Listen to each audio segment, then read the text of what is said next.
The broadcast is now starting. All attendees are in listen-only mode. All right, Dan Hinmon, I'm going to go ahead and get us started here if you're ready. I'm ready. Sounds great. All right. Well, hello, everybody. Thank you for joining us today for this webinar. I'm really excited on a couple of different levels. One is I'm not actually presenting the webinar. I'm just presenting the speaker and the subject. So that's exciting to me. And the second thing I'm excited about is that we've got a terrific speaker and thinker coming to you today in the form of Dan Hinmon. And I'll introduce Dan to you in a moment. But I'm Dan Dunlop. I'm president of Jennings. We're a healthcare marketing and audience engagement firm based in Chapel Hill, North Carolina. And one of the things we work on is building online communities and online engagement for healthcare organizations across the country. And we partner with Dan Hinmon on that. So it's fitting that we're doing this webinar together today. If you have questions that come up throughout the webinar, please send them in through the chat feature. And at the end, we'll open it up to question and answers. Dan has a really good schedule built out for today's webinar, so there should be plenty of time to ask questions at the end. So please feel free, though, to send in your questions through the chat, and I'll then relay them to Dan. The hashtag, Dan and I have set up a hashtag for this webinar, and we're using it's hashtag patient communities, plural. So hashtag patient communities. And Dan and I have already been tweeting about the webinar leading up to this. So please feel free to join us and tweet along. We'd love to see your tweets after the fact. And as Dan's speaking, I'll be following the Twitter feed. So I look forward to hearing your comments and your reactions as we go along. And thank you in advance for your tweets. Dan and I are both very active on Twitter and welcome your engagement there. So one of the things that led to the webinar today and to our subject matter is our interest in online communities as a tool for engaging audiences for healthcare organizations.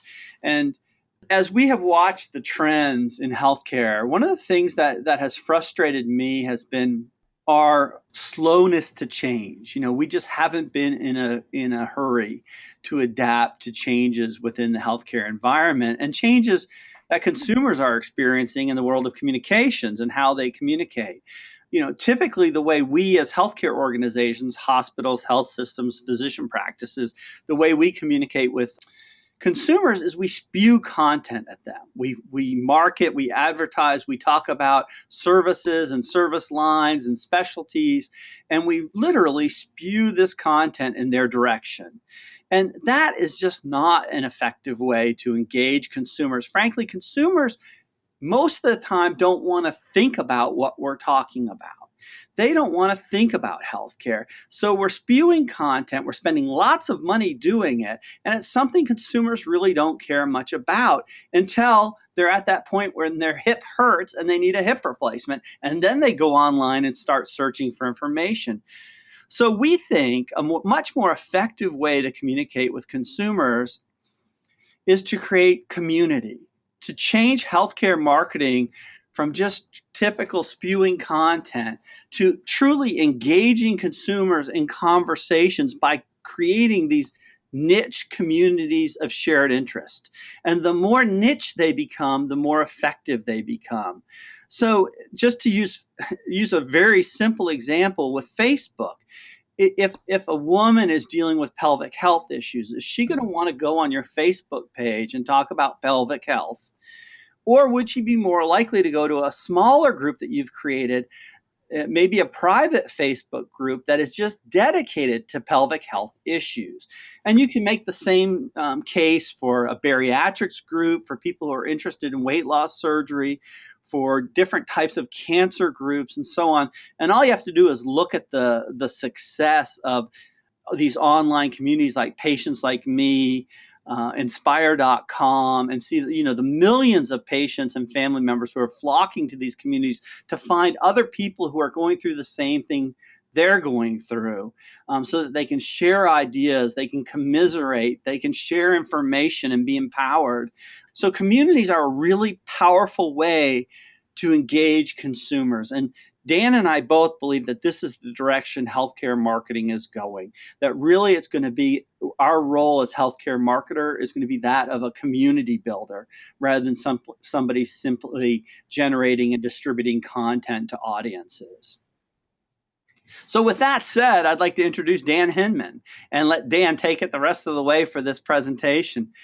Dan, for those of you who don't know him, he's been providing advertising, marketing, and public relations solutions for clients for more than 3 decades. In 2010, he started his firm, Hive Strategies, and his goal was to help health systems create HIPAA-compliant online communities like the ones I was talking about for better health, lower costs, and greater patient engagement. In this work, Dan partners with my firm, Jennings, and with Care Hubs to provide turnkey online community solutions. Care Hub's community software clients include some names you'll definitely recognize, like Mayo Clinic, Memorial Sloan Kettering, Seattle Children's Hospital, Arnold Palmer Hospital for Children, and more. Dan is a popular speaker at healthcare conferences. I myself have seen him speak at conferences, and he's phenomenal. He's a member of the Social Media Health Network, a member of the External Advisory Board of Mayo Clinic Center for Social Media, and a contributor to Reagan's Healthcare Newsfeed. He's an all-around great guy, and I'm honored to have him here presenting today and look forward to sitting here with you and sharing his presentation. So, Dan, take it away.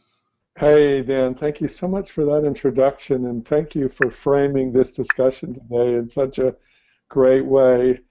We really are going through some incredible changes in healthcare, as all of you know, but also in healthcare marketing to adapt to what's coming. And I think Dan's done an excellent job of talking about the value of return on community in healthcare. He's mentioned that some of their very many different kinds of communities that are out there already, but some of these communities include, like, for weight loss surgical patients, or for new moms, or breast cancer patients, or for caregivers.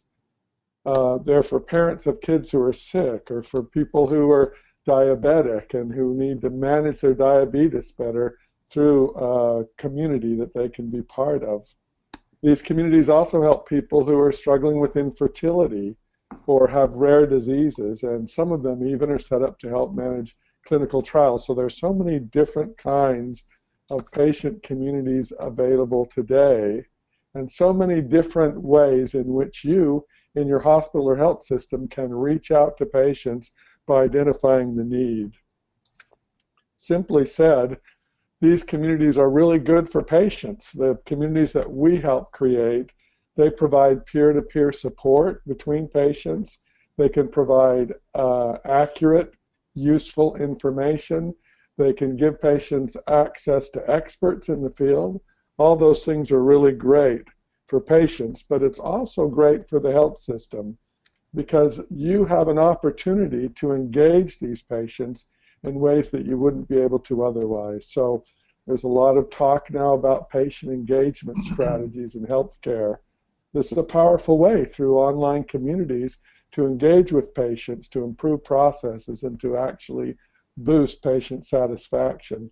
If you do these right, you can reduce readmissions for some of your patients. You can build loyalty to the community and to your health system. And you can also, and all of these things lead to increased revenues for the system. So there's so many benefits. At the same time, though, we know that you would are facing major hurdles in marketing. We're very aware that everybody is stretched to the max in healthcare and in healthcare marketing, that time is an issue and budgets are always an issue. And then you have the question of, well, this is a new idea. What if it doesn't work? So there's a kind of a fear of failure that can surround these online communities. And then it can be a challenge to get executive buy-in and also clinical buy-in to a community. A lot of people don't understand what the value is or how it could help or why it's so important.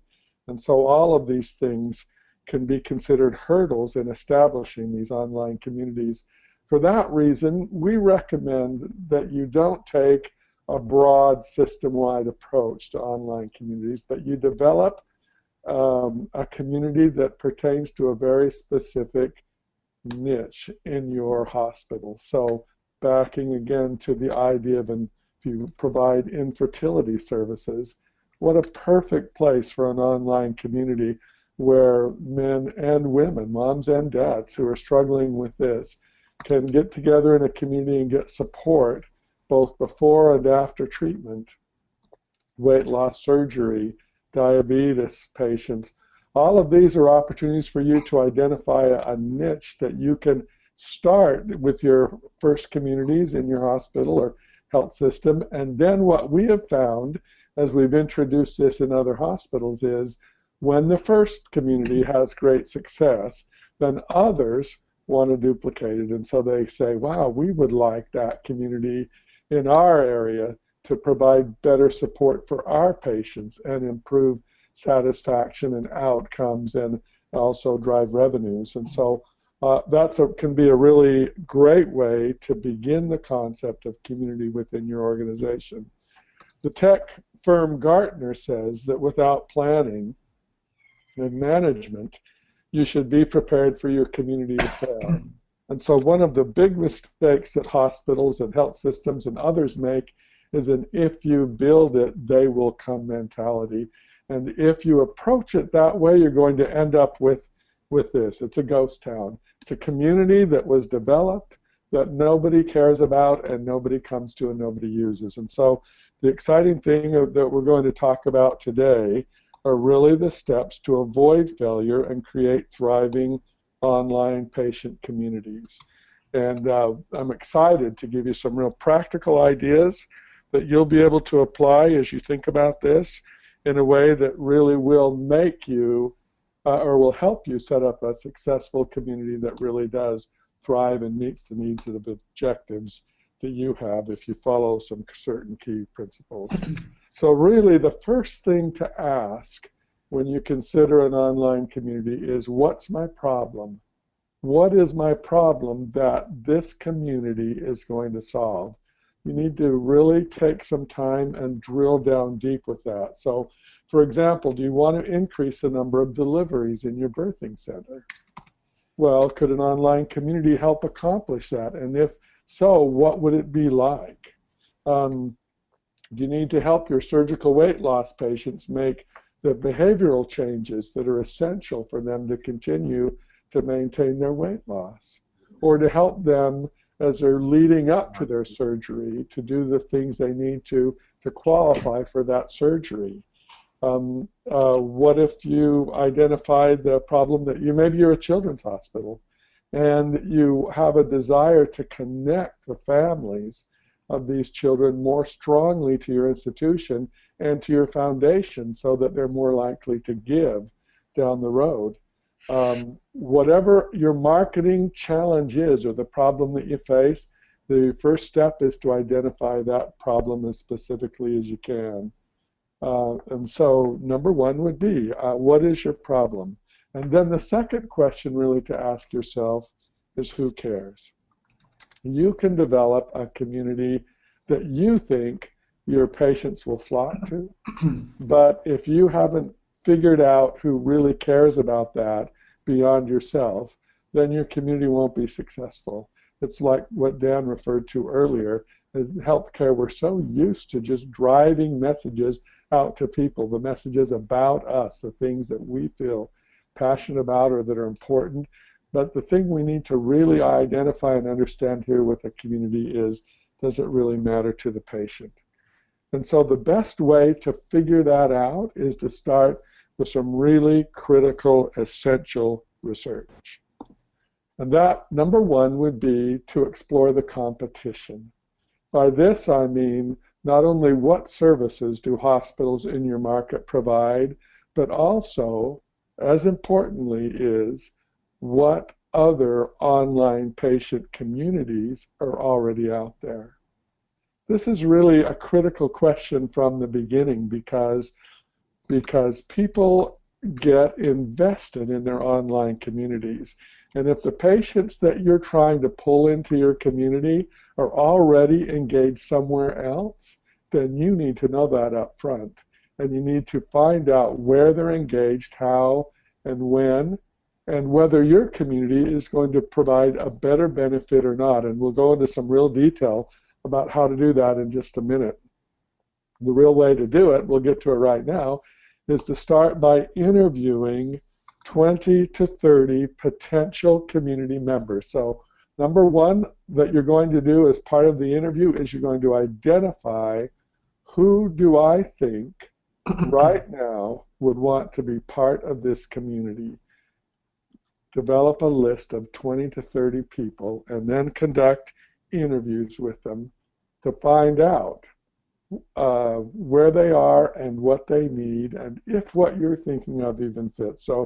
So you might approach them in this way. I wrote a blog post a couple of weeks ago titled, "Why Doesn't Every Weight Loss Surgical Service in America Have an Online Patient Community?"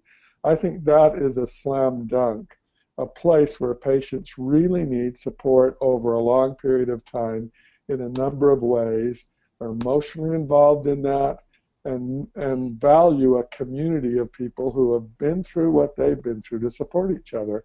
And so, for example, if you were deciding to start a community for weight loss surgical patients, then here's how you would approach this in your interview situation with these potential 20 to 30 patients. You're going to identify, of course, somebody who's a candidate for your weight loss surgery, and then you're going to sit down with them and say something like this: "We're considering starting an online community for weight loss surgery patients. Would be a private site that you could log into. There you could have conversations with other people preparing for their weight loss surgery or who have had the surgery. There you can share advice, give support, ask questions, or just say how you're feeling or what you're struggling with. You could also get current, accurate information about procedures, diet, exercise, side effects, and you could ask our counselor or dietitian questions." So that kind of explains to them what you have in mind for the community. Then you just start asking a series of questions. Are you aware of other communities like these? Do you belong to any? If the answer is yes, then here's your opportunity to dig deeper, to ask the follow-up questions. So it's important to find out if there are existing communities that they may already be a part of. Does this sound like a community that you would want to be a part of? Why or why not? If the answer is no, that is incredibly valuable information to you. Why wouldn't they want to be involved? What do they see as the difficulties with a community like this, or the reason why they wouldn't want to participate at all?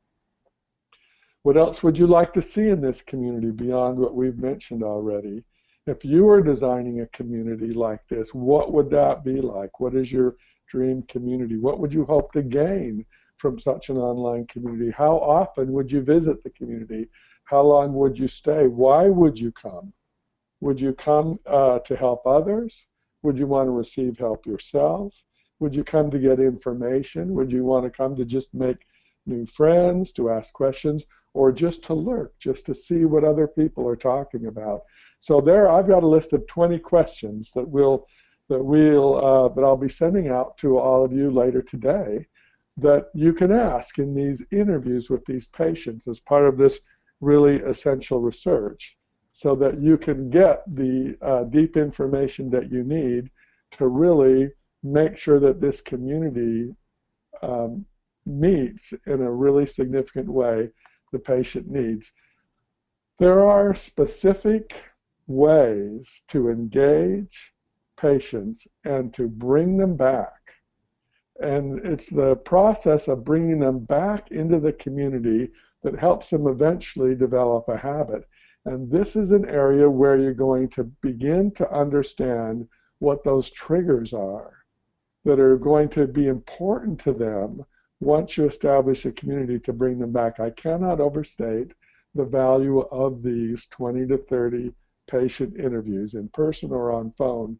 There also is a place for focus group interviews where you can get a group together and begin that process of them interacting actually in a group setting. But the one-on-ones are going to be really your most effective way to get the information that you need. The next type of interview that you're going to do is with the internal stakeholders, because it's essential from the beginning that you know if you have executive buy-in and stakeholder buy-in.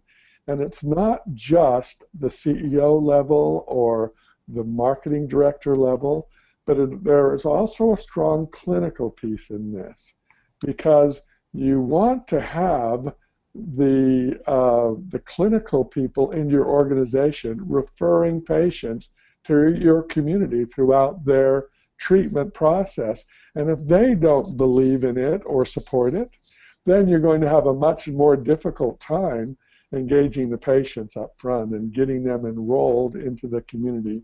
So your internal stakeholders are going to be the executives that need to support it, and also management, but also the clinical people who are involved. So you go through a process of educating them about the community and what it will do, how it can benefit patients, and how can they participate. Now you want to identify and confirm your resources. So the key resources for establishing a community, of course, are people, time, and money. And so it's essential up front that you understand what all of that involves. Who would need to be involved with the community? How much time is it going to take? And what is the cost associated with it? As you're going through, you're going to want to cost out the main key elements. What is the expense of developing my strategy, my plan? What about the software that we're going to use? How much money is involved with that? What is the investment to launch and then to manage the community? This is an important time to talk about the value of a community manager.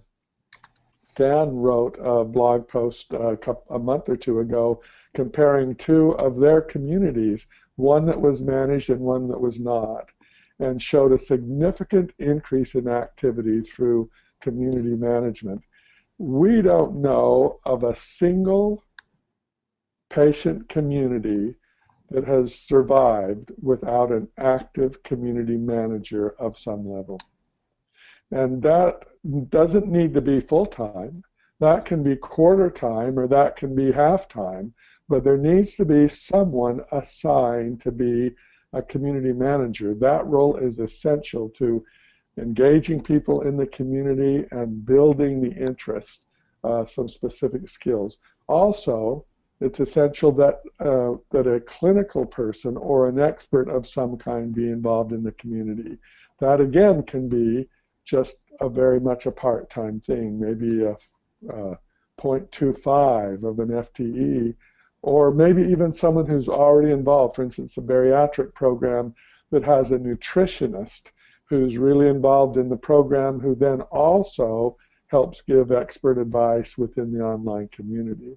That's a nice combination of a community manager and an expert who can be involved as well. You need to consider those as part of your resources that you'll need as you're identifying and confirming really if you're completely committed to those investments. So through this process, you now have developed your strategic roadmap. You've answered the question why. Why are you establishing a community? What specific problem does it solve? You now are finding out who. You've identified who. Who exactly is the target for this community? Is it male? Is it female? What age? What gender? What conditions? What interests? All those things came out of your interviews with those 20 to 30 potential members of your community. Who is your competition? So that's an essential thing to understand up front, of course, is what else is going on out there that we need to understand before we establish our community. Have the key people bought into the community, your executives, your clinical folks, and then do we have the resources? Are we committed to the resources to really make this community work? So these are the 5 things you must know before you launch an online patient community. So let's talk for just a minute about the rewards, because going back to the hurdles, we identified that there can be difficulties with time, with money, with budget, with fear of the unknown, people uncomfortable with the whole idea of online communities. But if we step back for a moment and measure that against the rewards, it really is enormous. Dan made the rewards really are enormous. Dan made the point early on that healthcare marketing is changing. Patients and consumers are driving what's going on now in healthcare, and an important way to engage with them in the whole process is through online communities. It gives them a forum for participation that is different and better than any of the other options out there right now. In addition, it gives us a chance to really focus on patient engagement. And then the third great advantage is the opportunity to provide outstanding support, encouragement, comfort to patients as they go through very difficult times. All of this leads to increased revenue for the organization as patient loyalty thrives. So in our organization, Dan mentioned our partnership, which is Hive Strategies, Care Hubs, and Jennings.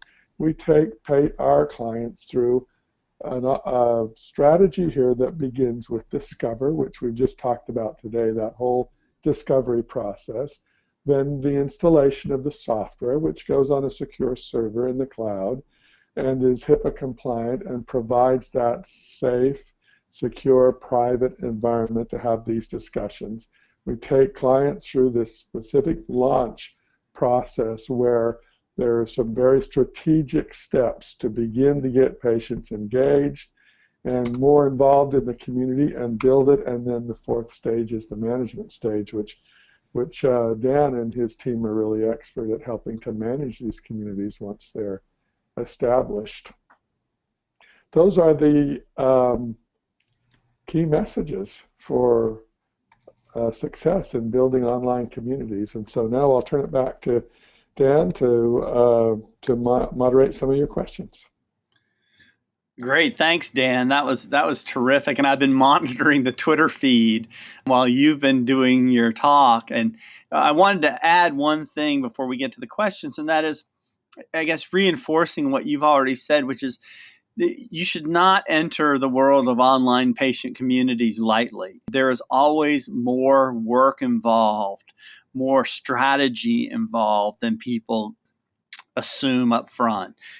These are, to maintain a vibrant, active community takes not only a community manager, but really a marketing effort around the community using traditional media marketing tools as well as digital tools. So, I mean, it is a complex thing, and it is an area of specialty to jump into to really start and launch successfully and then maintain a vibrant community like all of us would want. So I think you gave great advice, Dan, and I appreciate it. Yeah, thank you, Dan, for saying that. And the thing I would add then too is the key point that these are not 6-month, 12-month efforts. You are building a community here for the long term. And that includes a really interesting benefit of down the road, we have no idea how valuable these communities will be. We know today exactly what they can accomplish and how and why. But as we build communities, I believe there will be applications and benefits to health systems that we're not even aware of today that will really be essential for hospitals down the road. Terrific. And Dan, the first question I have is from Max Lieberman, who's on the webinar today. And Max actually commented on this via Twitter. And he asked about the challenge, he was posing this challenge that he sees in not only finding the right subject matter expert for your community, or experts plural, but finding those who are also really skilled in the area of social media. So how would you respond to that, Dan? That what if I can find, for instance, what if I'm doing a bariatrics community and I can find a physician who's a bariatric surgeon who's willing to donate their time to the effort, but they're not a social media rock star? How do you handle that? What's your advice on that? Right. I think there really are two skills here. One is you need a community manager, first of all, who is skilled in social media type engagement, good at asking questions, involving people, engaging the community in problem solving, stirring up interest in various topics, especially in the early days of the community. That's really essential. These people do not have to be necessarily healthcare savvy, although it helps if you can find people who are. But the greater skill is this skill of being able to engage and encourage and motivate and understand part of the psychosocial aspects of the community. Then you need the clinicians as well. And so I see the community manager as being the key mover and shaker in the community, with the clinician backing up and providing a good level of support. But it's something that the doctor or the nurse or the nutritionist can do in much less time a day than a community manager would require. And Dan, the community manager, if they have their list of resources and they know who their subject matter experts are, they can actually reach out, because they're monitoring the site 24/7. So when there is a question or there is something that needs to be addressed by that expert, they can reach out to that expert and get the kind of feedback that they need and make sure that that is communicated within the community. Perfect. Yeah, good point, and exactly right. You know, one of the analogies I always make, because I think the community manager is so important. I always say the community manager is like someone who is great at throwing parties, except they're throwing their party using digital media online, and social networks. And if you think about throwing a party and how much you have to work when you're throwing a party, say you're having a dinner party at your home, and how much work that is, from putting together the guest list, which is deciding who to invite, because you want people who are going to get along and have conversation. And then at your role as the host or hostess, you're greeting people when they come to the door, you're making introductions, you're facilitating conversations, you're filling in the lulls. You know how there are those awkward moments where no one's talking, and as the host or as the community manager, you're filling in those voids and you're facilitating more conversation, and you're saying, hey, Jim, you're interested in cars. Dan just bought a new Maserati.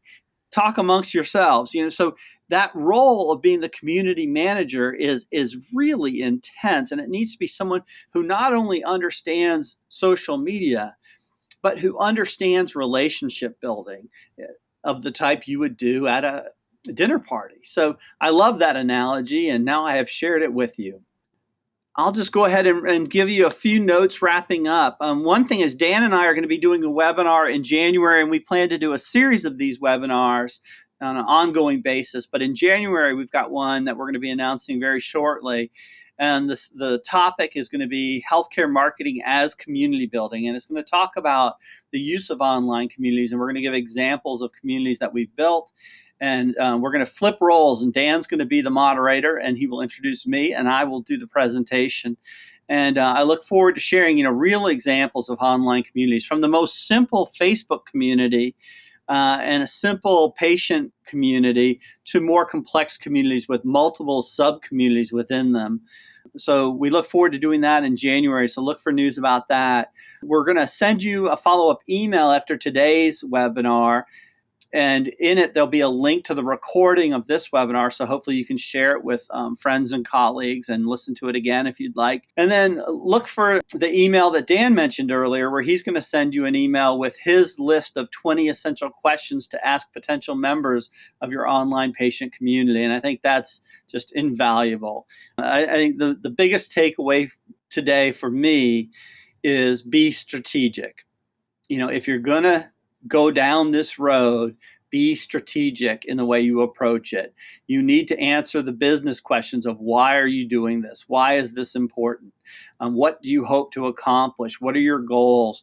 And you need to be patient, most of all. We launched my firm Jennings launched a new online patient community for a healthcare client about 2 or 3 months ago, and it's really slow. I mean, it is like pulling teeth to get people to join the community, to get them involved. People don't naturally just want to be joiners. They don't naturally want to comment on things. So you have to create the environment, and that takes work. But it really is about creating environments where people feel safe commenting, where they feel safe sharing ideas. And often you have to show them that kind of behavior. You have to model it, and they see other people sharing information. They say, oh, wow, this is that kind of place. I can do that. It's just like on your Facebook pages for your organizations. People don't naturally feel like they're going to comment. They don't mind liking because it doesn't take much effort. You aren't really putting yourself out there. But commenting, you're really putting yourself out there, and that's the kind of engagement we need. And to get that, you have to create the environment where people feel comfortable doing it. So thank you very much for coming to the webinar today. If you have any questions, I know Dan would be happy to field any questions via email. So feel free to reach out to him by email or through Twitter or any other, even old-fashioned telephone. So thank you again. We appreciate it, and have a great rest of the day.